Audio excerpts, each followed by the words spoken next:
Me, Hunter, and him, How, we and he in some shit today. How's gonna bring a little moisture. I'm gonna bring a little corrective sternness with my TI consistency. And together, we're gonna make magic. Go, How. What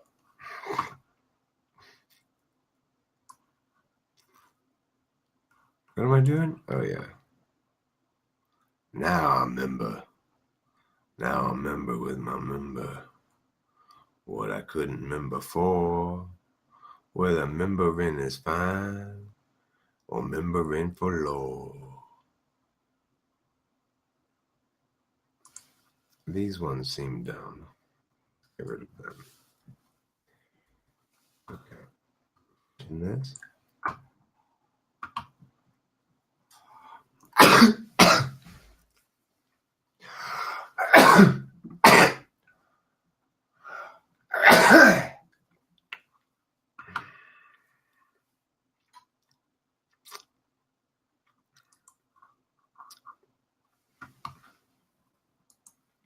Hi friends, host Eric here, host of Talking with Famous People, and this video I want to talk about objectivity and subjectivity. And one of the reasons we get confused a lot about what those things mean, what they actually mean, and how it relates to metaphysical and physical and cognitive functions. So I'll try to do all that pretty quick. After a bit of a pause. So, first of all, note that objectivity and subjectivity are TI concerns. If we're talking about objectivity and subjectivity, we're already talking about a TI framework, okay? Because TE is not concerned about that. You might think it's more objectively the case that, I'm going to go back to this example. The dam broke. This part of the city is flooded. You might say, well, that's more objectively true than some metaphysical claim, Eric. No. Thinking about its objective trueness is entering into the meaning domain instead of the actual thing domain. The actual thing is about, what are we going to do about this? There's water all over the place. The dam broke. That's objectively true. What are we doing about the water? Quit talking to me about objective truth. You are standing in water. But I'm pointing out the fact that this is more objectively true than something that you're talking about in terms of meanings, Eric. What do you mean? Your status of objective truth is more significant than the fact that you're wet? The thing is, you can't even enter into a discussion about objectivity, subjectivity without getting into the metaphysical realm, and thus entering into the realm of TI. Yeah, but the fact that the dam broke is objective the same way as the fact that you're being wet is objective. So both people see the same. Wet is me being wet. The fact that we can deem that objectively so, or subjectively not, or subjectively less so in some regard, that is a metaphysical status that we assign to the sentences we're speaking, not to the reality we're talking about. What do you mean? If you're wet, you're wet. Okay, so, well, that's true. But there's a difference between the words, you're wet, and actually being wet. TE is concerned about actually being wet and actually making oneself dry, okay? TI is concerned about drawing these distinctions between objectivity and subjectivity.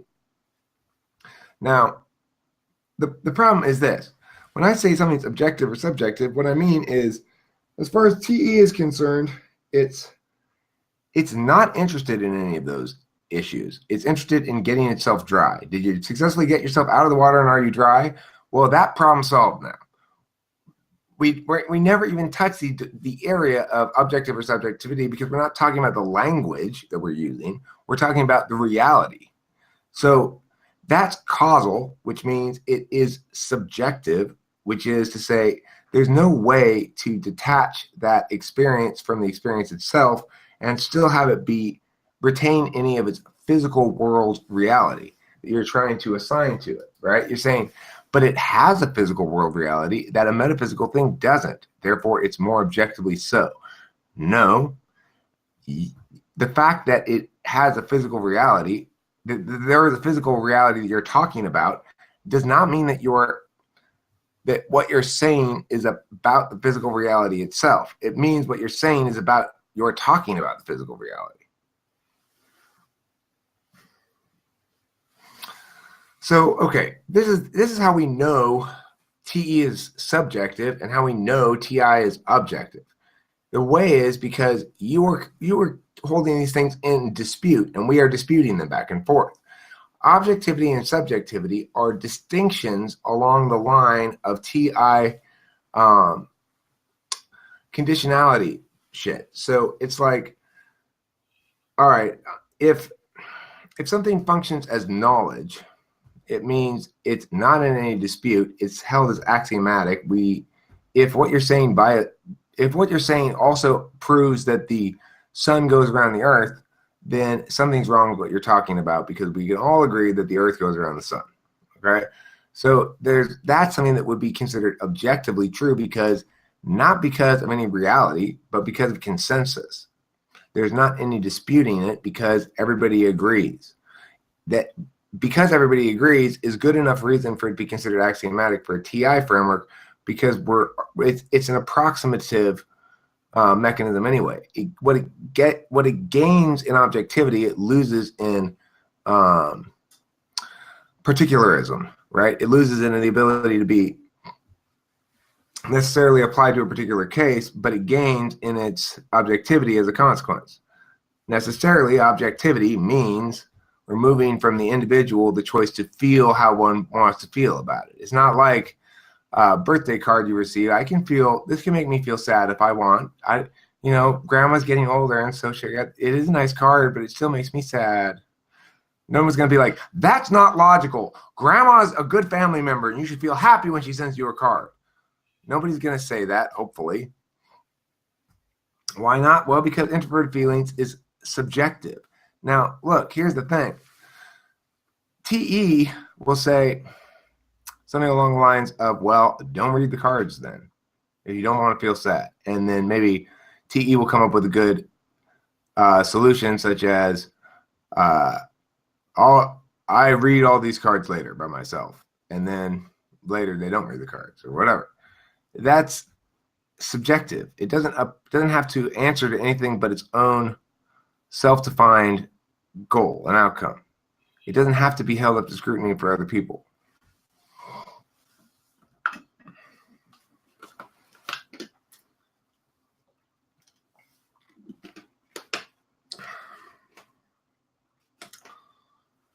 So FE is objective in the same way that TI is objective, which is to say, it takes data and it draws conclusions from it, and those conclusions and the data and the links between the data and the conclusions can be put out for other people to look at and scrutinize and disagree with and present alternative reasons for. I can say Casual INTP seems to be mad at Ken because he said these mean things to him the other day. And somebody else might go, no, he says that all the time. It's just their way of joking around. They like each other fine. And then that would be answering it by saying, you misinterpreted a small amount of data, but it's TI. We use TI with FE. They go together for a reason.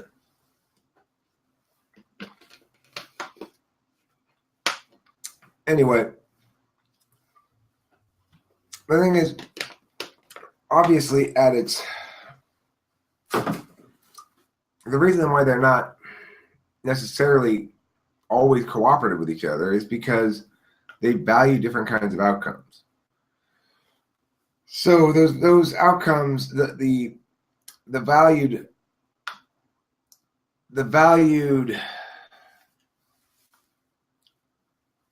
currency will determine the extent to which you prioritize one over the other. But it's the underlying mechanism for both is the processing of data and using the ability to make objective verifications or falsifications of that data to adjust one's model. Whereas with TE, it's about verifying with one's internal subjective goal that you've done enough to meet your own personal criterion, which is not subject to any scrutiny.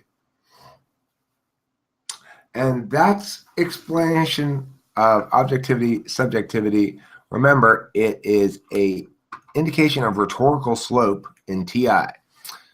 If something's really objectively true, that means you have a very steep rhetorical slope to make the argument that it's not. If something's subjective, then you have a very easy slope, rhetorical slope, to make the argument that it might be true or that it might not be true or something like that, or that it's not absolutely true. Or if it's subjective and you acknowledge its subjectivity, it's easy to make the argument that it's a valid thing to believe. If it's subjective and you try to make the argument that it's objective, it's very difficult. It's a very steep slope to climb. So objectivity and subjectivity are indications of difficulty of rhetorical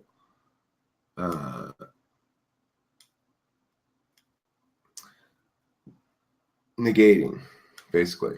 If something, whether something's affirmed or negated, whatever it is you're trying to do, how hard it is a matter of rhetorical slope. So that is what objectivity and subjectivity really are, and they are subsets of a TI framework, and they don't have any meaning outside of that framework, TI-FE framework, and blah, blah, blah, blah. You heard me say it all right now. I don't need to repeat it all again.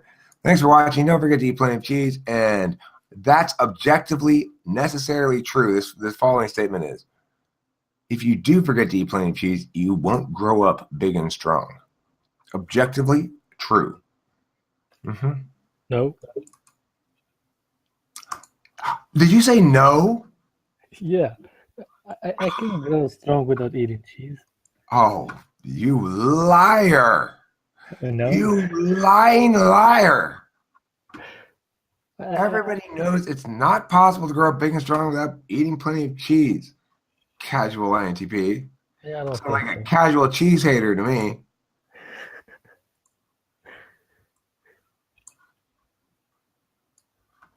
Don't casually hate cheese.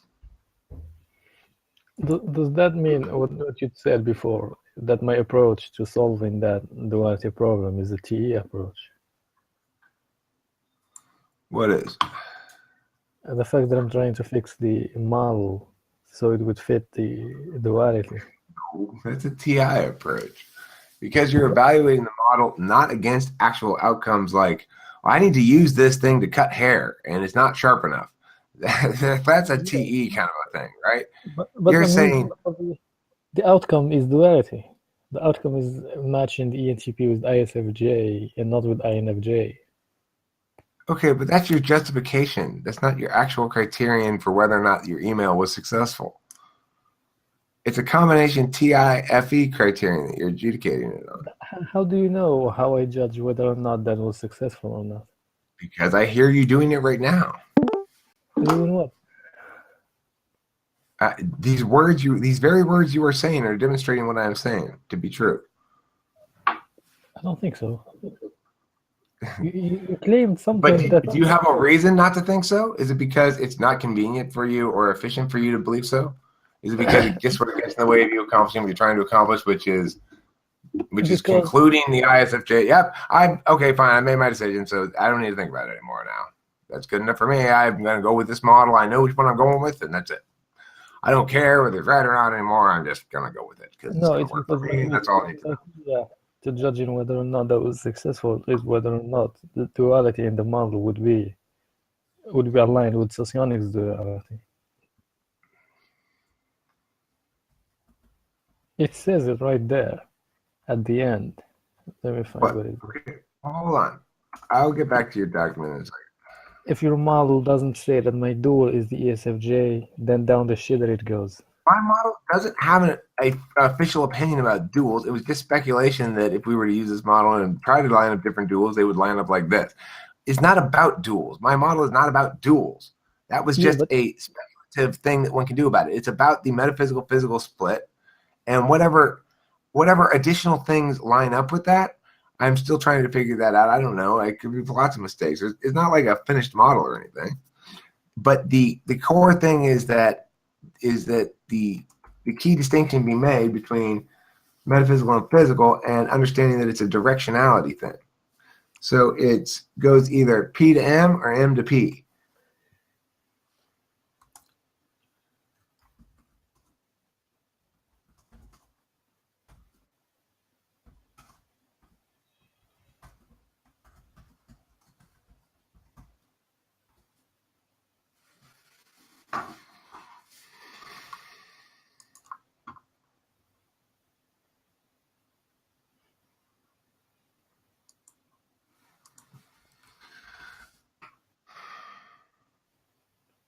so you're claiming NE is metaphysical, right?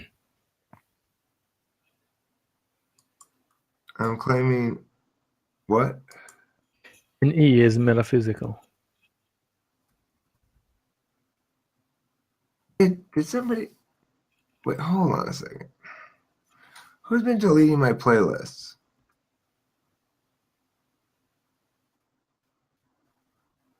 It must be Susie.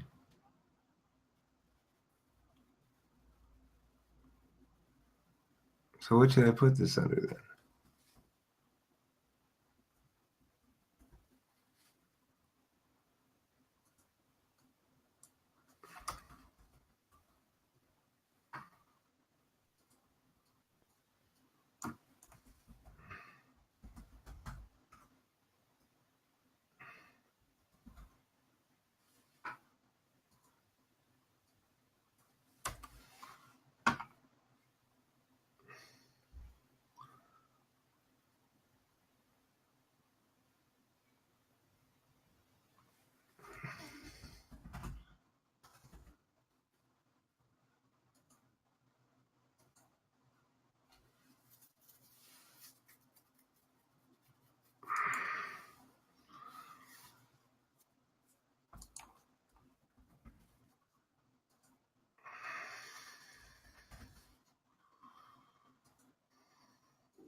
Pew, pew, pew, pew, pew. This video explains how wrong people are wrong about the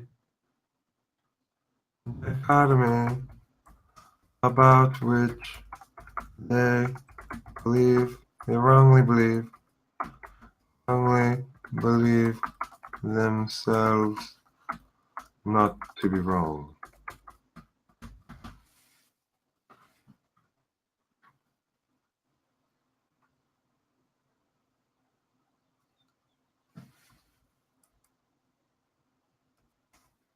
Namely, objectivity and subjectivity.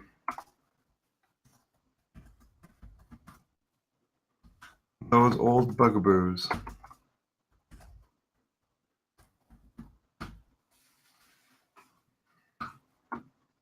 Yes, many, many times they proved bugaboos.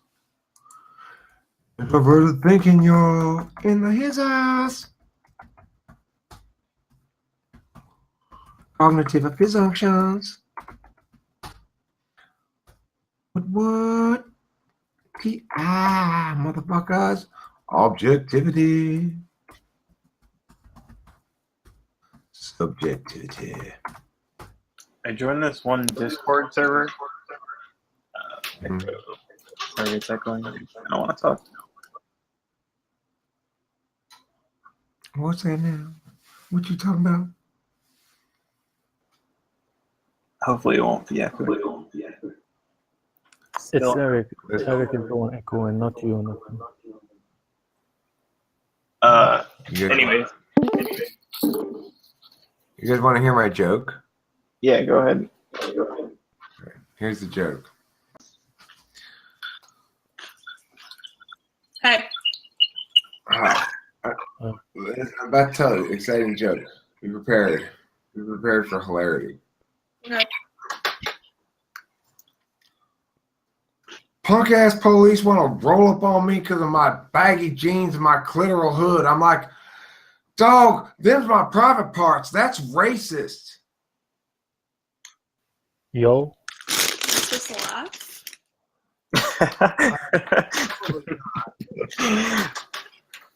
But I'm literally stressed the fuck out. I should be moving right now, but like I don't want to, so I'm eating Cheerios and probably crying on my bed. I don't know. You look like awfully perky today. It's like your facial expressions, something in the eyes. I feel like shit. But thank you. Oh, Well, something in your eyes masks the feeling of shit with appearance of good cheer and a happy time of it. I am happy to get out of this place. I just really don't want to pack. Out of this place? You say out almost like a Canadian. It's like, but not quite. You're like halfway between I'm. American out and Canadian out. Oh, it's not. oh, oh, oh, oh, oh. It like stops making sense if you say it enough times. I want to do a sample of you doing that. Oh, oh, oh. I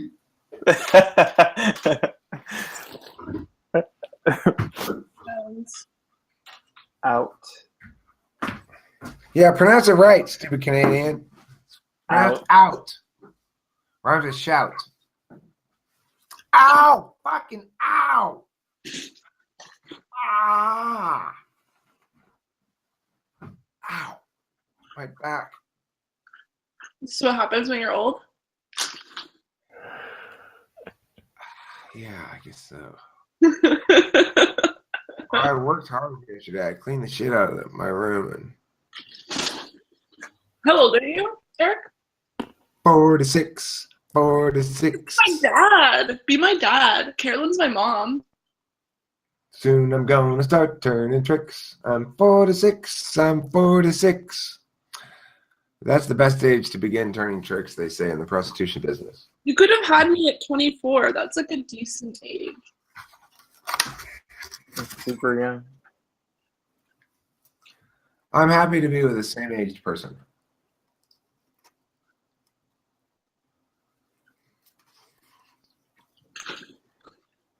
This is chicken.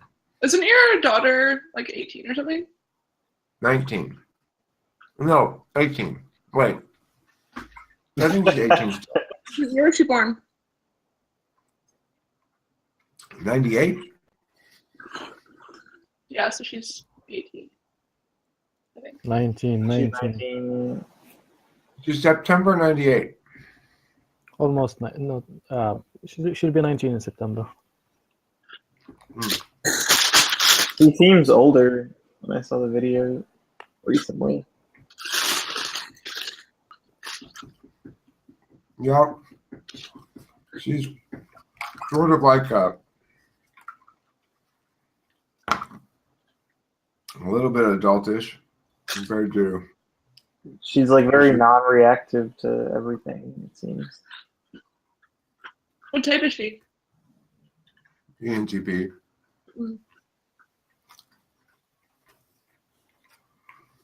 Can anything related to Eric not be ENTP? Even his cats are ENTP. My cat's not ENTP. What would be the cat's type then?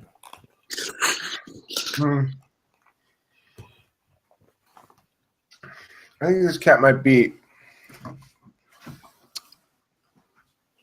ENFJ.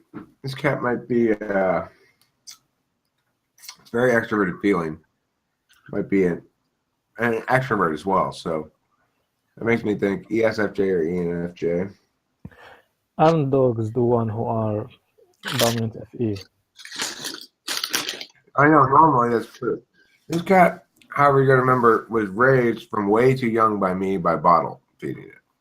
So and the only other animals around, well, during its whole childhood, were dogs. Kitty Meow's best friend was Compton. She loved the hell out of Compton. Compton came as a puppy and played with Kitty Meow. And they were great friends. And then Compton died, and that was very sad for Kitty. That wasn't very sad for me compared to Lacey. Lacey's death rocked my world substantially. And still, every time I bring it up around Delilah, both of us cry.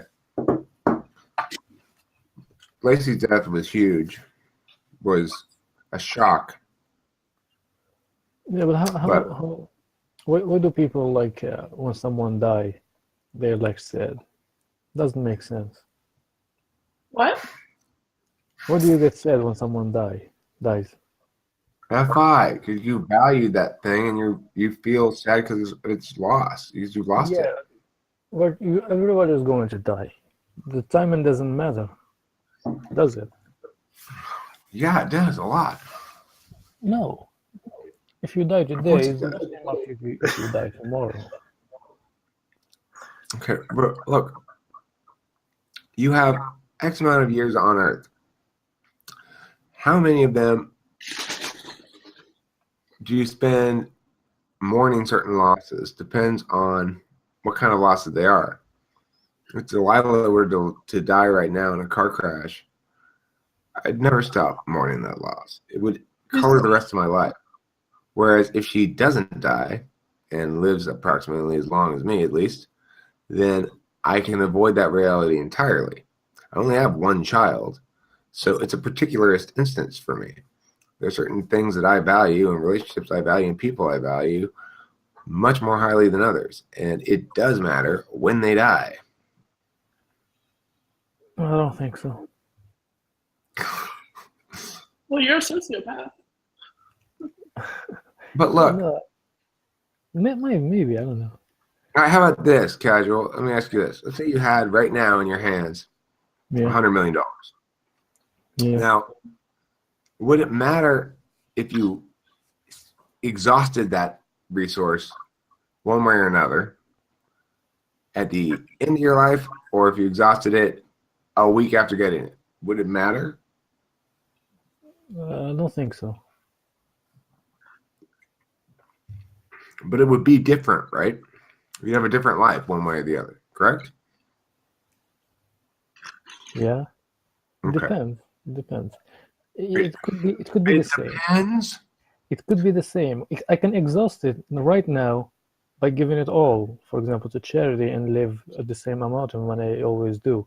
It would be the same if I exhausted 1 week before I die in the same way. It's not the same because you have the wealth in one scenario and you don't in the other. It changes your worldview if nothing else. No, but if I say that even if I have it, I'm not touching it until a week before I die, then I give it away, and it's the But same. then that changes your metaphysical reality. Now, instead of being the guy who had $100 million and gave it all away, you're a guy who has $100 million, hasn't given it away, and has chosen to sit on it. But my life would be the same. Isn't No. that what we're asking? You would have more choice if you kept it. You'd have the choice to use it if you needed it. Yeah, but if I locked my mind at the beginning, then I don't have a choice. It doesn't matter if you locked it. You are still in control of that money after. Right. While you have. If you own it, actually, then you have the control of it, and you know you have the control of it, no matter how much little rules you set up for yourself. Now, if you actually successfully cordon off your ability to control it, then you no longer own it. All right, let's say it's not the same. Then what? Let's say it's not the same. Well, then it's a matter of up to you if you think one is a preferable outcome to the other. Once you acknowledge they're different, then you have to determine whether their differences are on a vector that's irrelevant to you or not.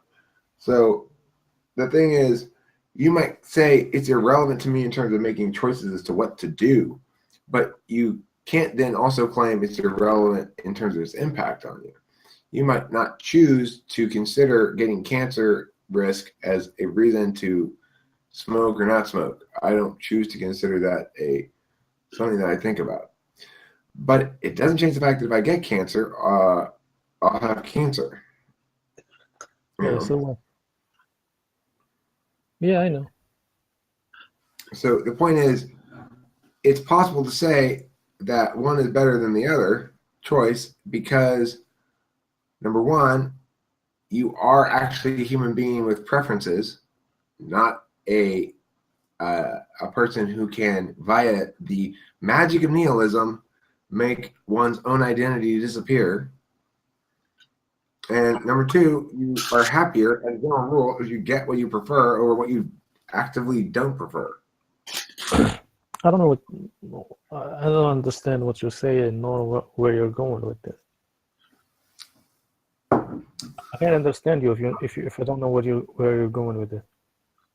Well, I'm going with it to the point that says, yes, it makes a big difference whether somebody dies or not, or when they die, or stuff like that, because those are things that might be valued by an individual.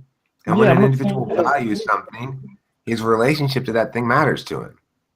I'm not saying it doesn't make a difference. I say it's not. What doesn't make sense is crying over that person or mourning. Mourning is a selfish thing. No matter like how much value it has to your life, it's still selfish. But it doesn't mean it's Grieving, bad. it's involuntary. No, not all the time. Not all the Sometimes it time. is. You think Sometimes it that is. crying is voluntary? He's mourning the loss of a loved one. It's not voluntary. I mean, having been through a divorce, even, there's an existential terror at the scope of the shift in one's life, and that person's still alive. Yes, but you're making it. I mean, it doesn't matter if you cry yourself to sleep every night. It doesn't change anything. Well, I know that. But it does change you. It changes you. It makes you feel as though, look, it's a requirement to return to equilibrium. It's like when you, like my dog, right? It's the payment I had to make for getting so much joy out of that animal. It's involuntary. It's totally involuntary. When I think about that dog, I start to cry. It's not like because it's gonna solve anything. It's not like, oh, good, I know I'm gonna resurrect my dead dog by crying about it. It's involuntary. I love that dog. Yeah, I think it's more about when you're enjoying the moment with it, you don't remember that he's going to die. Something. Constantly remembering that everybody's going to die, then it's not gonna strike you as hard as if you're oblivion to. You have a happy life. What did you say? You feel happy all ever. I can't hear you, Liz. You feel happy ever. Are you happy, Casual? Do you have a happy life? That's what she's asking you. I don't know. Are you depressed? What? You're either depressed or I can't tell which one. I really can't understand what you're saying. After the question whether or not I'm depressed, what did you say? She's basically saying variants of the same thing, dude. Oh, all right. You're sad, you're depressed. Are you happy? Are you what? I don't know. She's asking you a feel question. You're not answering it. I said, if you're not depressed, you're a sociopath. It's one or the other. I'm not sure which one. Well, I don't know, to be honest. I don't know which is either. Do you feel anything? He's making arguments. He's not actually representing his nature, his feelings at all. Liz, he's making arguments. They're not actual representations of his feelings. He's not a sociopath. He's an argumentative INTP.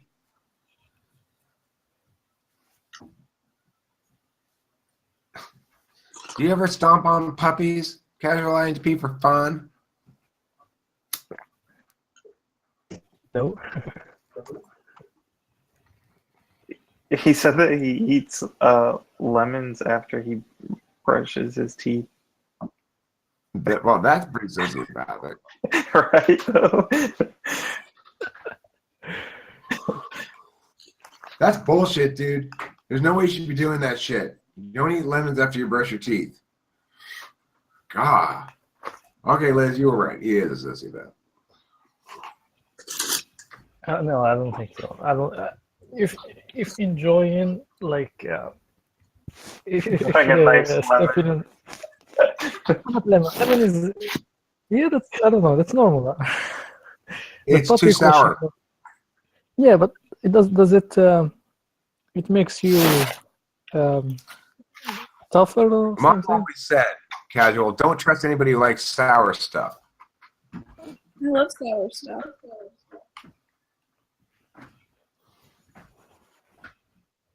What am I doing? Well, sour stuff at least tastes like something, you know. What are you doing, Eric? What? What are you doing? I'm looking for another pack of cigarettes. That's what I'm doing. How tall are you? 6'4". He's the troll in the troll question. What? He's the troll in the troll question. I'm touching the ceiling right now. Wow. Mm-hmm. How difficult is it for you to find clothes that fit? I don't know. All of my existing clothes were bought by my ex-wife or my new woman. Yeah, the fact that you touch the ceiling, touching the ceiling doesn't prove that you are tall. You could have a low ceiling. I have a high ceiling. Definitely can't reach that. Hey, It's true, casual ISP. I can touch the ceiling. Yeah. Doors are pretty standard size, though. Wait, here's like a legitimate ceiling. What if all your house is miniature? Ouch. Casual INTP. What if all your house is miniature? Well, then I've gone to a lot of trouble to make myself seem taller, Yeah. including bribing the various people related to the channel who actually met me Work at and house. lying about it. I know that you are tall. I'm just saying that the way I try to prove it can be debunked. I'm not trying to prove it, just lend credence to it. I actually want it.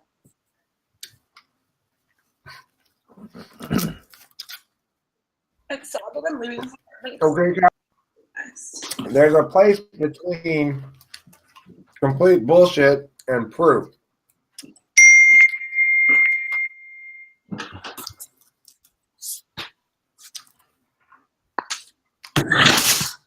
These are Oh, it's sweet potato. I couldn't tell this.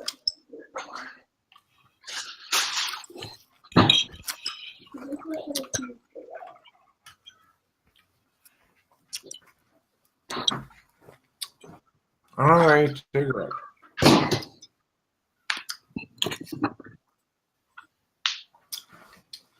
That's super annoying. What?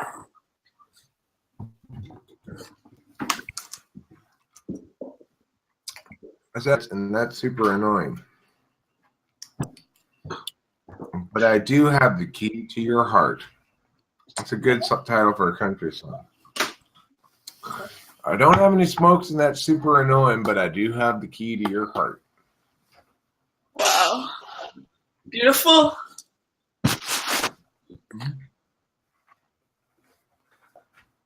I'm so stressed out. 1, 2, 3, 4, 5. Ciao. You should see if you can get your roommate to help you pack, since she's so rude. She's not here. She left for the weekend. I honestly like the way that she said goodbye. She just left a note.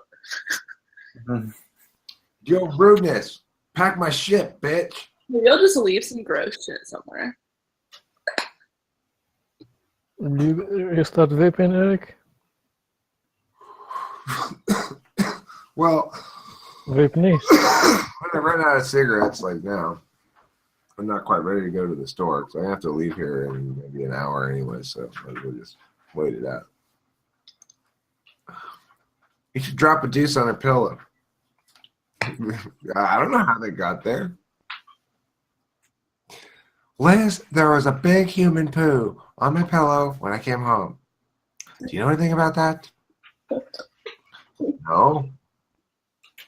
Maybe your boyfriend did that or something? I don't have a boyfriend. You know that. Do you have any friends? I don't know. Maybe it was a cat or something.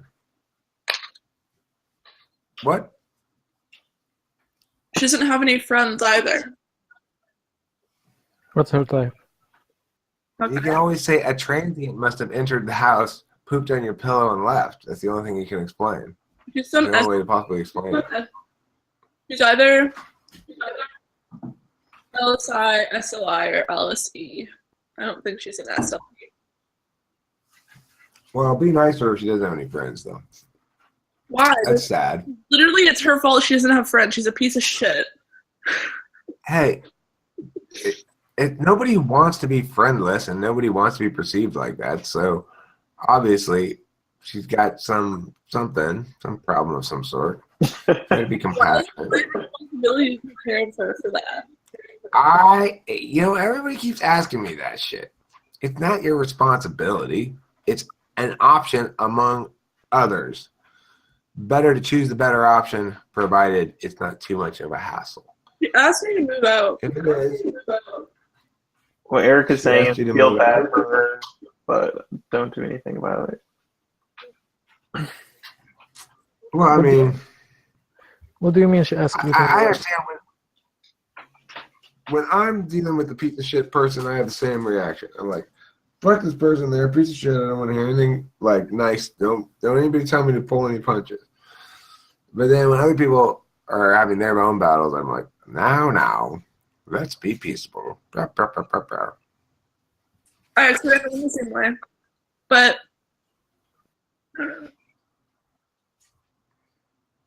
I tried really hard to be her friend, too. Like, I liked her in the beginning. All my friends were like, I fucking hate this bitch. She's crazy. Blah, blah, blah. I'm like, no, she's really sweet. And, like, she just, like, I don't know. She's nice. I like her. And I tried so hard and I was sticking up for her for, like, a month. And then I was like, fuck this.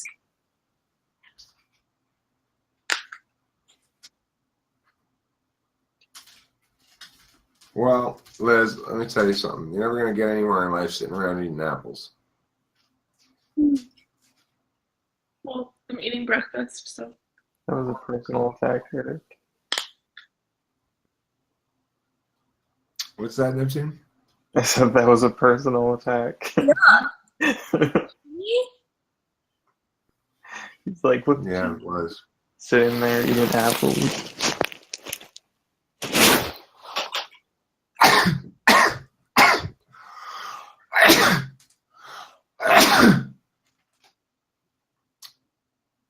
Bless you. It could be that I haven't slept, but it's like every movement people make is like super exaggerated. No, that was very exaggerated. No, it's like you too, and then I don't know. Well, I'm a drama queen, so.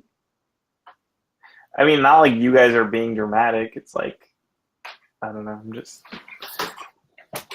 hypersensitive to movement right now or something.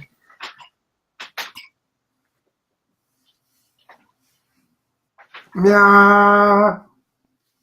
Meow, meow, meow, meow, meow, meow, meow. My third day gluten free. No, it's Eric. He's extra fidgety today. What? You're extra fidgety today, I think is what it is. I'm extra fidgety. Yeah. What's that about? I don't feel extra fidgety. I feel the same fidgety as usual. Okay. I don't want to unpack. I'm just gonna go back to bed and pretend that nothing exists anymore. I'd like to have more Adderall than I have at the moment. But Okay. So I was picking up on something that's possibly real. yeah, possible. I mean, normally at this point, like morning of the second day, I'd probably take twice as much as I took this morning because I had to get a little bit of a bridge solution because fucking, yeah, I have to wait till the mail tomorrow for the prescription to come.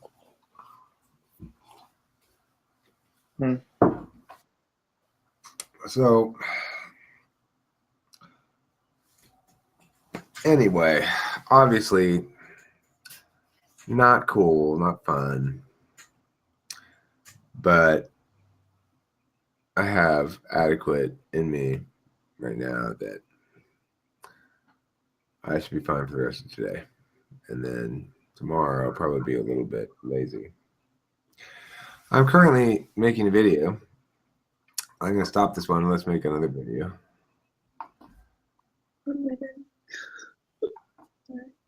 No. I don't want to be in a video right now. Listen, child, I want you to hush your mouth. No videos, Eric. But that's in the X in the corner. Can you just get off Cam instead and stay on mic? Ugh. Yeah. Ugh. I just want to Netflix. Oh, yeah. That's Everybody- a good idea, Act. Why are you making a video? We're not even, what are we talking about? What is it? I'll tell you right now. I'm going to tell you. I said hush your mouth, child. Hurry up! Talking with famous people. Host Eric here. Welcome and salutations to all. I'm here with Liz, with Neptune, with Casual INTP, Blanky, the bot, and of course myself, the aforementioned and aforenamed Host Eric.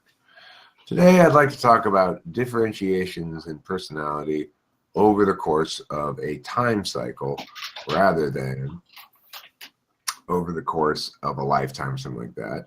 And these are variations within an individual type or individual human being rather than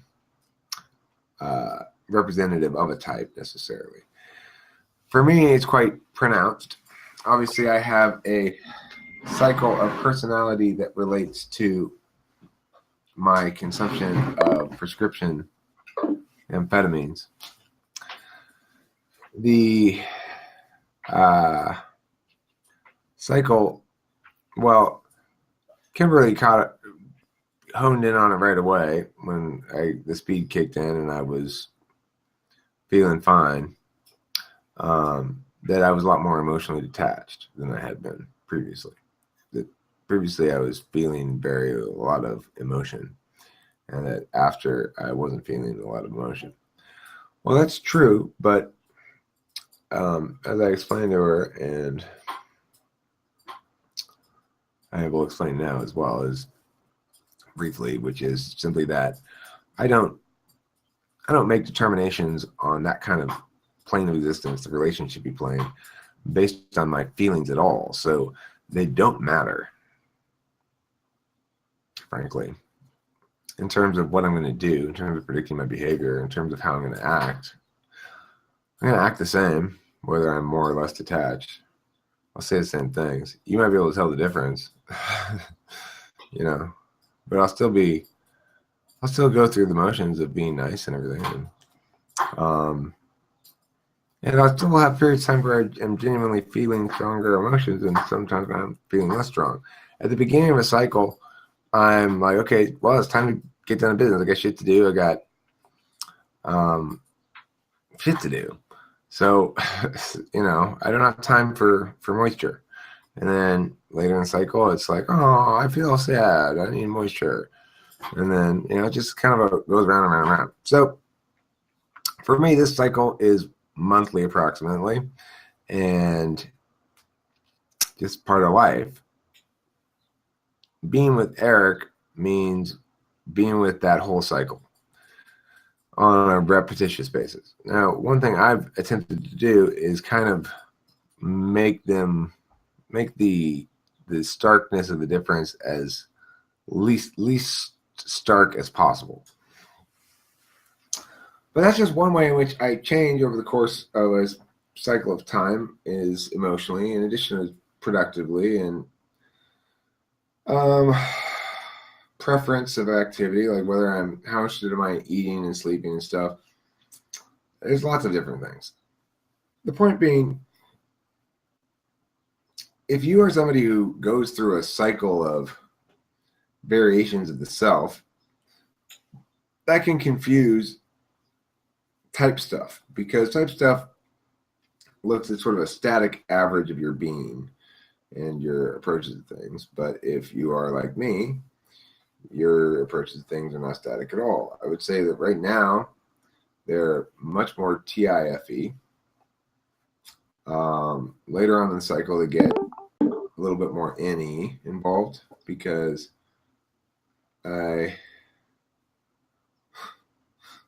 what is that name? She likes to suck me off to Drake songs.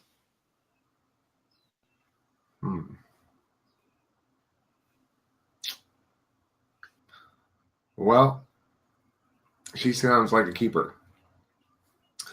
That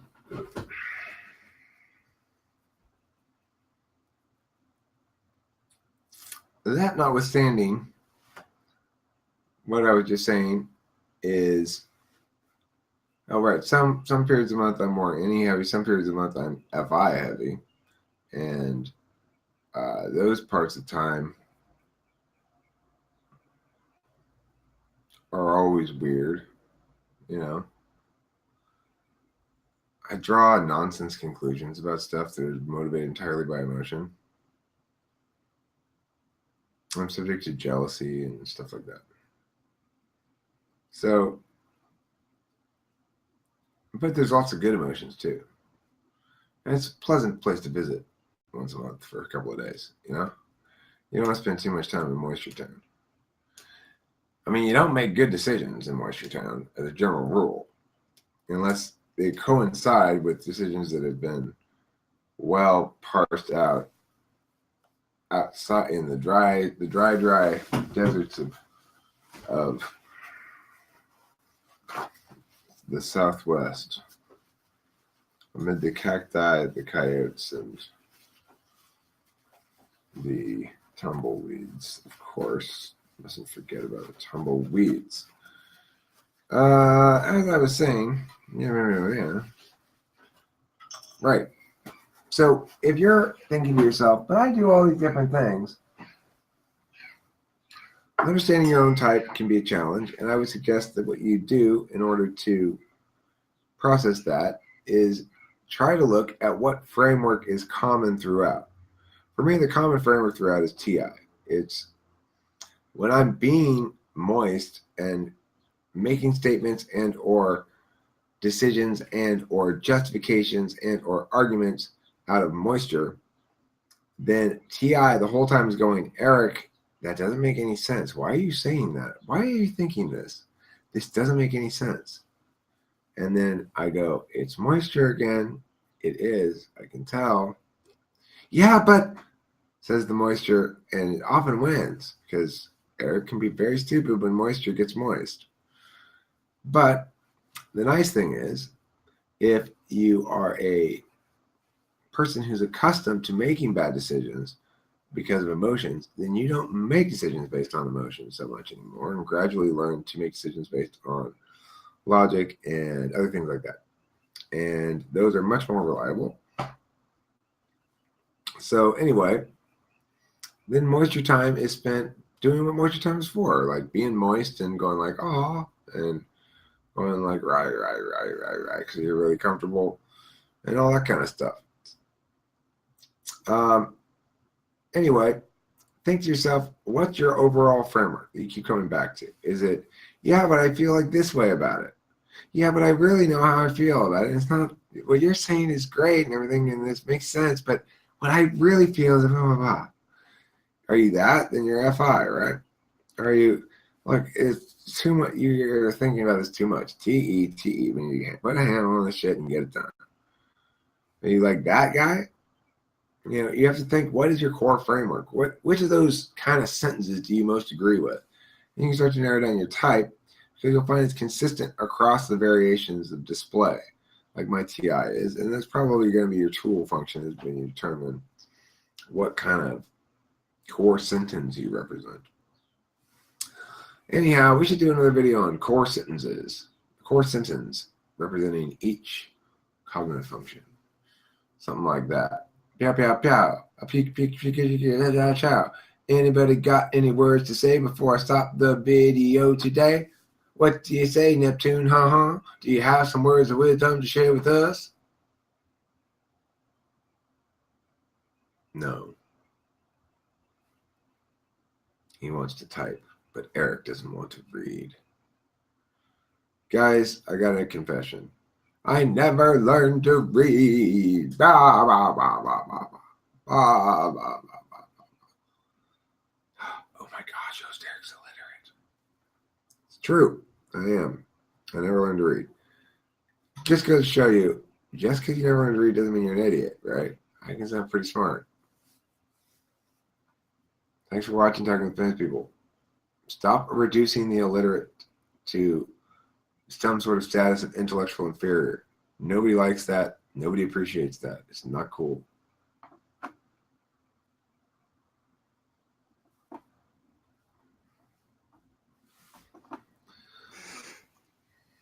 You didn't ask me whether or not I have something to say.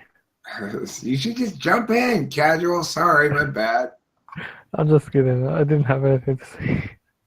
God damn it. You're so argumentative. You're like Captain Arguer around here. Captain Arguer, arguing everything he can find that might not be quite consistent enough inside his mind. He's OTI all the time, but he'll argue that it's FITE somehow. Huh. Casual. You're all TI all the time, dude. You're so TI, you've convinced yourself that it's something else.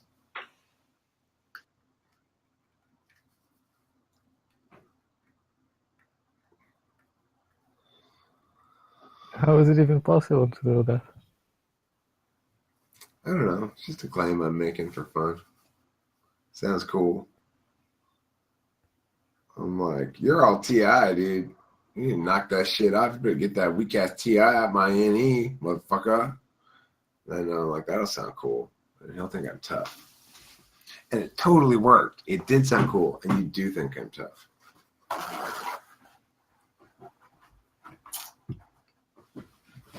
Right?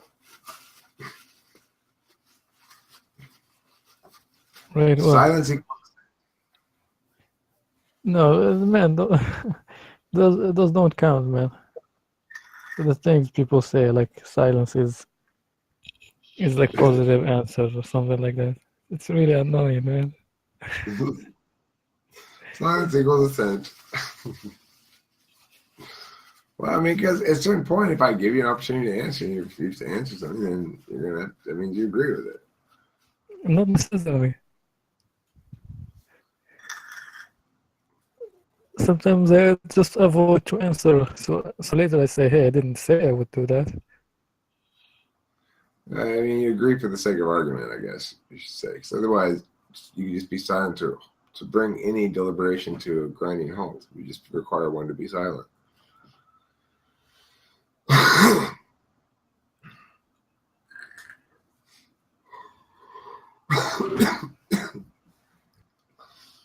This thing's so